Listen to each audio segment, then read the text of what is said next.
South Africa slowly returning to normal after days of looting and violence. But what are the lessons for the ANC? And what implications are there for the country? This is Inside Story.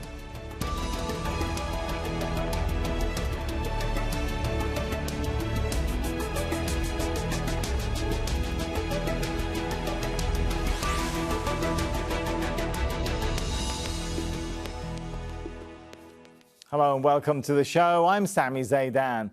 For more than a week, South Africa had been beset by its worst violence since the end of apartheid. While the situation is largely calm now, the nation is still trying to come to terms with what happened.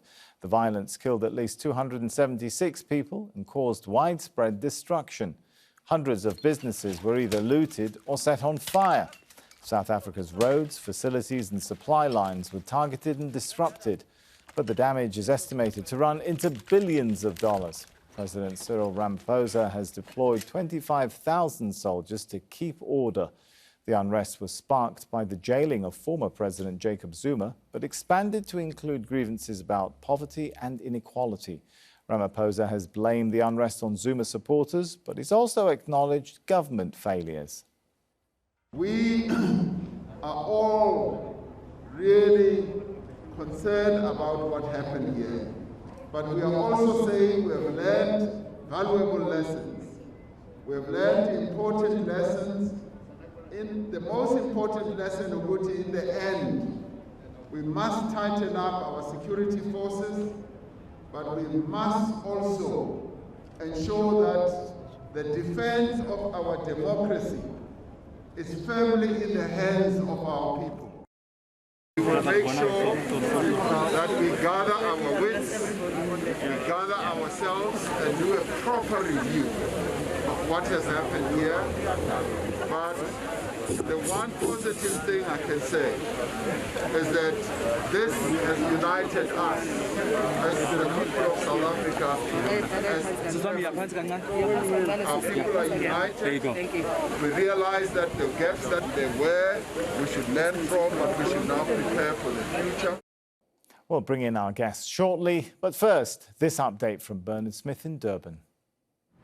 The rioting and looting here, sparked by the jailing of former President Jacob Zuma, exposed the chronic poverty and inequality that persists in South Africa 27 years since the end of apartheid. Yes, there is an emerging but small black middle class, but the ruling ANC that's governed South Africa since the end of apartheid has been slow to redistribute land and wealth. The current ANC leadership says that the last 10 years have been wasted. The Judicial Commission is currently sitting and looking into allegations of state capture, corruption and fraud during the presidency of Jacob Zuma. Half South Africa's 35 million adults are thought to still live below the poverty line, and youth unemployment is at around 50%. The pandemic hasn't helped, and the government has given grants to people affected by the pandemic, but have not been able to be as generous as Western countries have with their furlough schemes. Current senior leader of the ANC, Ramaphosa, says, let us not again blame apartheid or the global economy. This, he says, was an event of our own making, and we have blood on our hands. There are local elections scheduled for October in South Africa. If they're not delayed because of the pandemic, those local elections will be a further test of the ANC's popularity. Bernard Smith for Inside Story, Durban.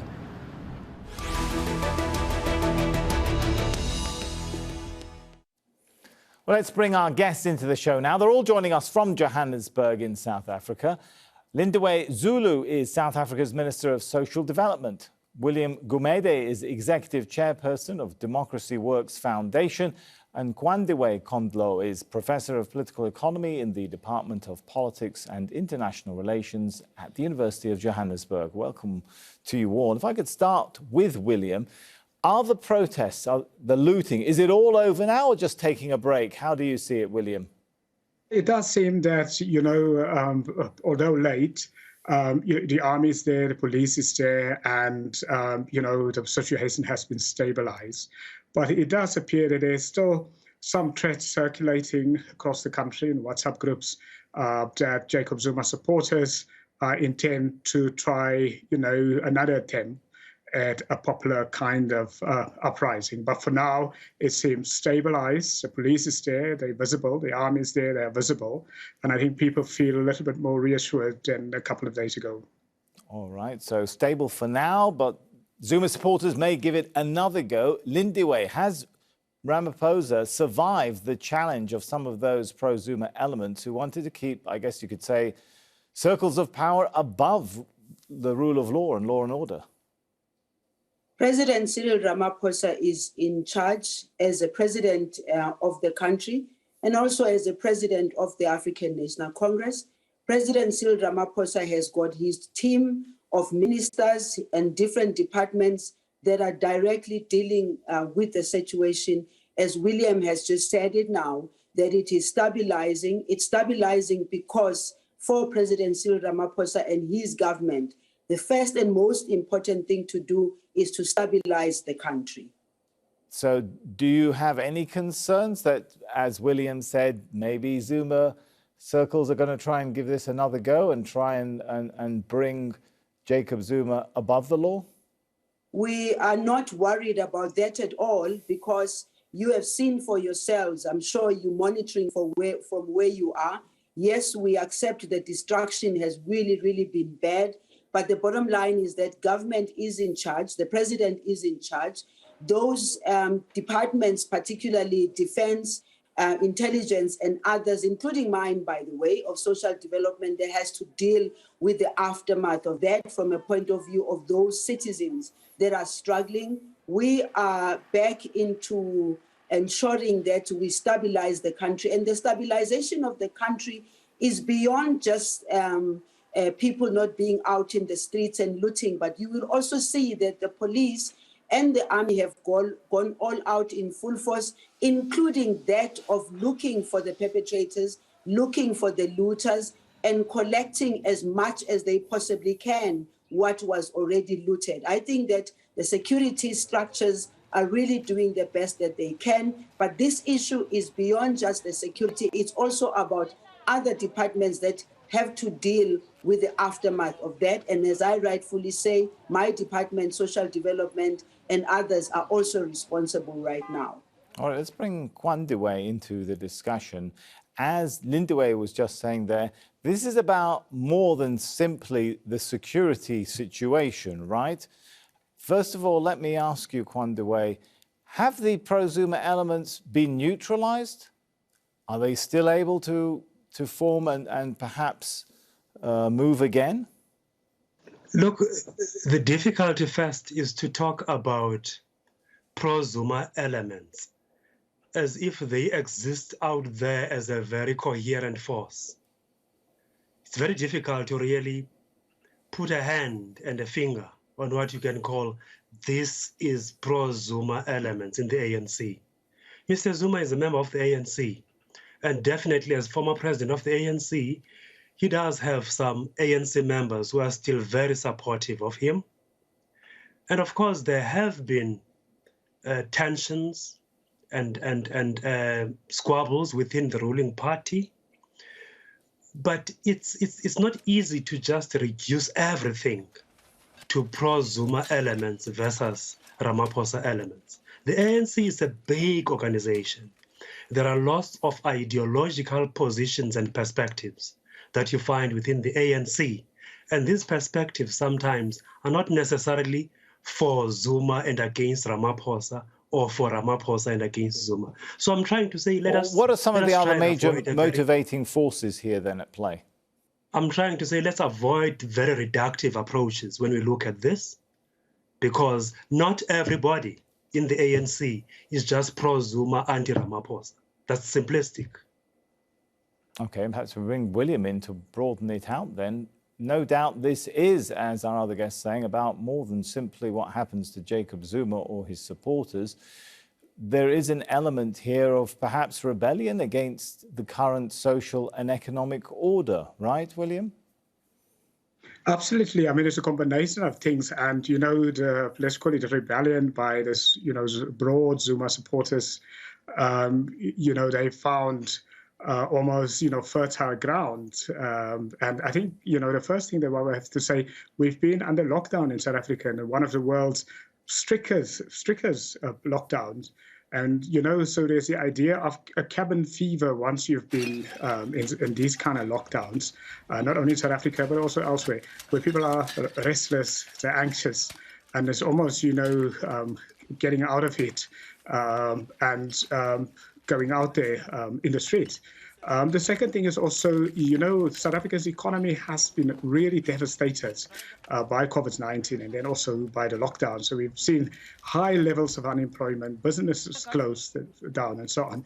And just ahead of the lockdown, of course, we've struggled, our economy has struggled compared to our emerging market peers. And of course, the presidency of Jacob Zuma destroyed a lot of value and a lot of growth and a lot of business in South Africa, so that sort of low growth preceded the COVID period. We've had a history the last couple of years of looting at a high level, at a state level, where with impunity, where people haven't been prosecuted. So I think you also have to contrast, people seeing that they're kind of looting of the state without any prosecution, and and then you have to juxtapose it to looting in the streets. Okay, that kind of transitions nicely to the point which I was going to raise, and whether most of this even can be put down to COVID cabin fever, because if we look at some of the figures for the economic situation since the end of apartheid, well, you'll find, for example, the unemployment rate has remained around 30% since 1994, but youth joblessness has increased to up to 74%. By the late 1950s, more than 80% of South Africa's land was owned by whites. Now the World Bank says the richest 20% of South Africans control nearly 70% of all resources. A higher proportion of black South Africans have historically lived in poverty, but the government data suggests the proportion of black and mixed-race people living in poverty increased between 2011 and 2015. This begs the question, Lindiwe, does it not? Has the government, has the ANC and successive ANC governments really failed to make sufficient progress in addressing the inequalities from the apartheid era?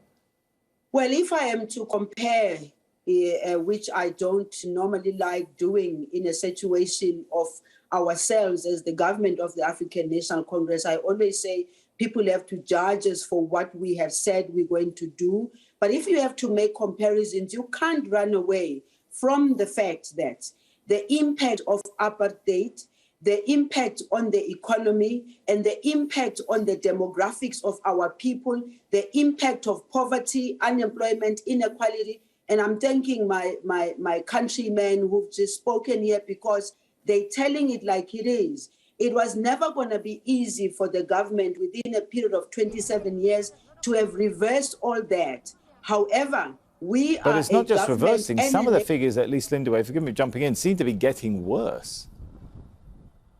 Well, of course, you must also consider the fact that we came out of apartheid and we inherited a bankrupt government. We inherited systems that were systematically created to make it difficult for people to live. So we had to first and foremost integrate that. Secondly, we had to start building institutions of government, which institutions were going to be the recourse for our people. It's not to say that in the building of those institutions, there hasn't been mistakes. We accept the mistakes that have been made, particularly in strengthening the institutions, because if you don't strengthen the institutions of governance, what William is talking about now in terms of the looting from people who got contracts who were not supposed to get the contracts. Yes, that is fact, that is true. But what is good about it is the fact that we have institutions that have been given the responsibility to do just that, bring people to book. Kwandiwe, the majorities won by the ANC party in elections have been decreasing, right?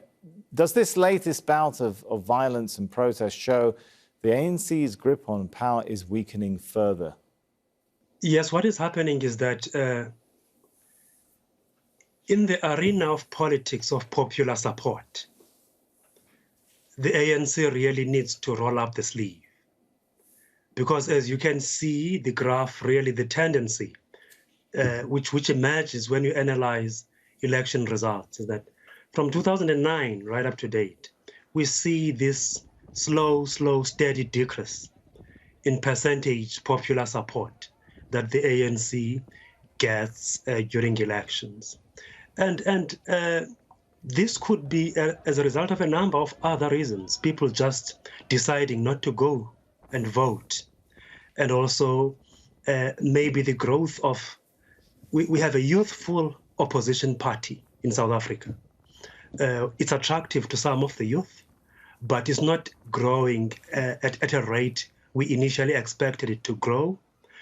The challenges of governance that the ANC as a governing party faces are also contributing to all these issues. It's not easy to be a ruling party in any country, and especially in a country which has a burden of historical baggage like we have in South Africa. I want to take that thought back to Lindiwe quickly for a quick thought and ask this question. The baggage, the challenges which Kwandiwe mentioned. Lindiwe, does that mean the ANC is heading towards greater division, especially if President Ramaphosa might have to confront, shall we say, some forces? I don't want to get us back into the division between pro and anti-Jacob Zuma elements, but if there are some elements which the president feels he will need to now confront in order to show he is concerned with good governance and fighting corruption, does that mean more split, more division within the ANC? Well, look, as far as the African National Congress is concerned, if you go back quickly to the conference itself where President Cyril Ramaphosa was elected, it was a call for unity. But I also want to make it clear that any liberation movement that comes back into a country and takes over, it has to go through the internal dynamics and the challenges of contestation within the African National Congress itself. What is important for us is about leadership and how leadership takes that into consideration and makes sure that between the ANC as the African National Congress as an organization and the ANC in government, there's got to be synergy between the two so that individual interests that sometimes tend to move the ANC to a direction that it cannot be on principle needs to be dealt with. So we have our own internal dynamics, and I think under the circumstances, we've really tried to deal with them, but we're not thinking that those internal dynamics can be wished away. Those dynamics must be worked on by ensuring that the members of the African National Congress understand the reason why they are members of the ANC, what is expected of them as members of the ANC. If we need to be tough on members who lose sight of that, so be it. All right, so that's a good point. Let me take it to William and say, you perhaps jumping on some of the words there which Lindiwe used, the need to be tough on some members of the ANC, increasing intensity of contest between some elements within the ANC. What does that mean for South Africa as a country? I mean, the ANC has been the dominant ruling party for so long. You know, I mean, the ANC as it is now has been two parties essentially into one.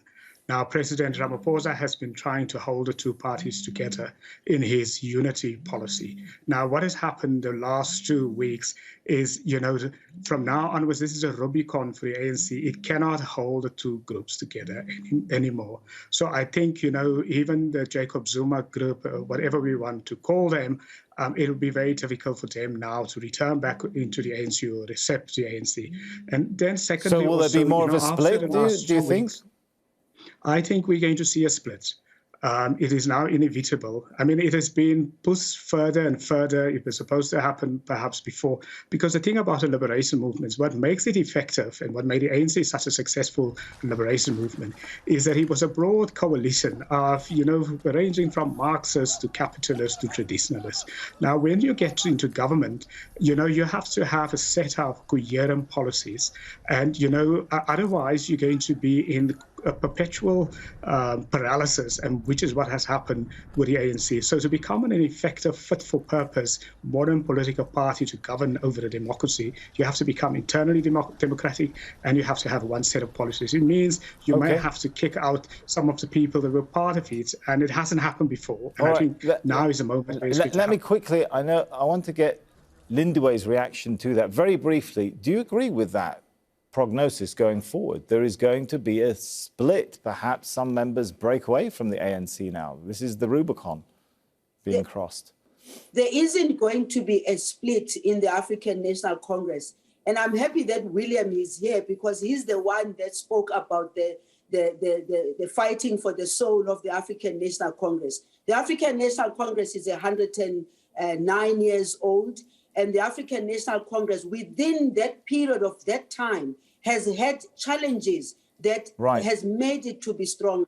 Okay. I think that there isn't going to be a split, okay, but obviously those who feel like they can't agree with the principle, with the founding documents of the African National Congress, maybe they will decide to go somewhere else. But this African National Congress has survived those that decided that they don't want to be two very different visions on what happens to the unity of the ANC going forward. And we thank both of our guests for that. Let me try and bring in now, if I can, Kwandiwe, and ask the question, whatever the degree of intensity that emerges now, whether it finalizes in a split within the ANC or not, has the violence demonstrated how well entrenched some of the elements? I don't want, again, to reduce this to pro-Zuma, so I'm trying to find another way of putting this. But some of the elements which are not entirely happy with ANC policies, how well entrenched they are in the state. And any intensification of the contest, shall we say, to use Lindiwe's terminology here,